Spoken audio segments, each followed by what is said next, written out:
Before we get started, if you're the type of person that gets overly defensive about your fave K-pop group, then this video isn't for you. Also, these are just my opinions, not facts. I won't beat around the bush but make it short and simple. Soyeon's English lyrics are getting worse.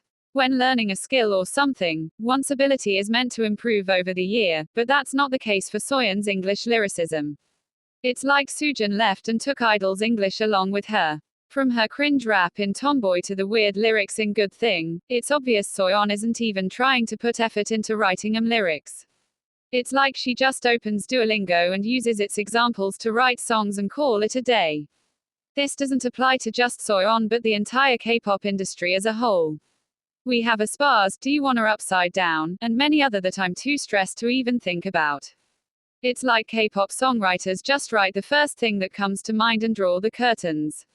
These days no one cares about good songs, just something catchy that will trend on TikTok and potentially increase album sales. But then again, we still need to look at the fact that not all K-pop idols have creative freedom and not all of them have English-speaking members. Take ATEZ as an example. When Jongho sang We Must Going On in Wonderland, I actually overlooked it because at that time, none of the members could speak good English, but I can't do the same now that their English has gotten better. The reason why Soyeon's writing bothers me is because Minnie is a songwriter and she speaks English, so why can't she correct the lyrics, or they aren't allowed to? I have so much to say about this, I'll make a separate video later. Julie just apologized. I can't be the only one who doesn't need convex glasses to see that Julie apologizing days before the comeback is a marketing strategy. Why didn't she release that apology after the scandal? Why did she have to wait for those two's birthdays to pass before apologizing? Also, those of y'all saying she doesn't need to apologize are sick. There's no way you as a milk-colored person can come up to me and my shiny chocolate skin and tell me to just get over it. The only reason why she redid her apology was because of the massive backlash they faced. These idols only care about their money, and when they see their little money bags they call fans turning away from them, they conceive a strategy to get those fans back, because at the end of the day, like Milton Friedman said, the social responsibility of business is to increase its profit. At the end of the day, nobody wants to work tirelessly day and night just to end up not receiving any reward. It's just business. They pulled that stunt to enjoy the 5 seconds of fame and couldn't handle the aftermath, so they apologize, which is unsurprising and typical coming from K-pop idols. K-pop fans need help. If there's one thing that K-pop fans say that annoy me is, he or she probably doesn't know better.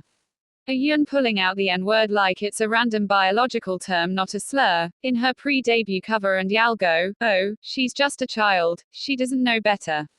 Try be basing literally almost, if not all, the songs on Latino culture. Then there's Blackpink spitting out the N-word in the pre-debut cover and y'all blinks be using them clips to make edits. Mad work. Now there's Karina indirectly showing support for Trump's Korean version and y'all pull up to defend her like she doesn't know, type shit. This is a grown woman, a citizen of that country. There's obviously no way she doesn't know what she's doing. This is a political party that is against LGBTQ and is anti-feminist, also hates Chinese people. Like, girl, your teammate is literally Chinese, what the hell? Y'all turn supporting idols into your whole life as if you know them on a personal level. I'ma need VVS to disband real quick. VVS is a 5-member girl group that debuted recently with T. At first, I was quite unbothered by the cursing until I found out that there's like 2 minors in this group. To make matters worse, they released their mini-album DIMM, Diamonds in My Mouth. Another wannabe hip-hop gangster rapper joins the show. Young zigaboos, look at your juniors. At first, I wanted to talk about the rapping, but let's go specifically to the title track called DIMM. What grabbed my attention was lines like Korean's Lil Kim, murder that kitty, that's her dying wish. Murder that kitty, that's her dying wish. For those who don't know, Lil Kim is a rapper that built her image based on sex. I'm convinced these girls don't know what they're rapping about. Is this the image the company wants to build for these minors? At least let the youngest members cross 18 before debuting. This is one of the reasons I never supported minors becoming K-pop idols. This is a decision they choose to make at the young age, uneducated about how toxic the industry is. But at the end of the day, I will always blame parents who fold their hands and blindly hand over the kids to other adults like it's adoption or something. Other than new genes, parents take notes. This is what happens when you let your kids drop out of school to become idols in a toxic industry. Idols have always been sexualized, but now even minors are not exempted. In vocals. In's vocals have been quite an interesting topic on Reddit, member E.sha to be exact. Netizens are beginning to complain about E.sha's nasally vocals.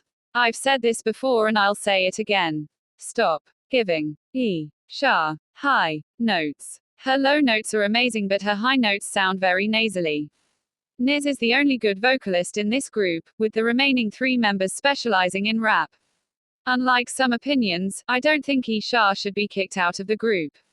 I believe everyone is open to growth and development, which takes time. The group has good songs, but the vocal delivery of the members tends to ruin it. A note to the in fans. As idols, they are bound to receive criticism. Criticism isn't hate, and in this case, the criticism is valid. What I'll say is hate is people saying she should be kicked out of the group, but to be honest, I really don't expect much from a group that trained for like 7 to 10 months. I believe each and every one of the members needed longer training periods, and maybe then they would have improved. But like I said before, there's room for improvement. Take Winter from E.sha as an example. She too had nasally vocals as of debut, but look at her now, she's improved. It's all about using criticism as a fuel to work harder, instead of seeing it as hate to bring you down. Y'all need to stop being over-emotional, and I'm saying this as a fellow Reddy. Reviewing Blackswan's latest release, I like it hot. Do I like the song? I do. I admire the fact for 2 added some African dance moves to the choreography too. But let's talk about the music video. The budget wasn't budgeting, and it sure didn't carry the way Roll Up did. But according to the members, the recording for the music video was spontaneous because they thought the scenery in Dubai matches the vibes of the song, which I do agree with. But something about this song gives off B-side. The music video looks like a vacation vlog, to be honest. But either way, I'm happy that they're still as active as ever and they could squeeze in time to at least give us an MV, even though the quality was quite cheap. I also want to give a small thank you to DR Entertainment for finally doing the job and promoting My Girls. From Water Bomb at Hainan to the most recent performances at Capture Con at Washington, D.C., My Girls have been busy. But here's where I'd like to pick a fight with DR Music. We didn't get performance videos for Roll Up and Double Down. We didn't even know Say Jamie View had a choreography until For Two mentioned it, and even La Boom. DR really didn't promote Roll Up the way it did for Karma. Hoping to see better in the future.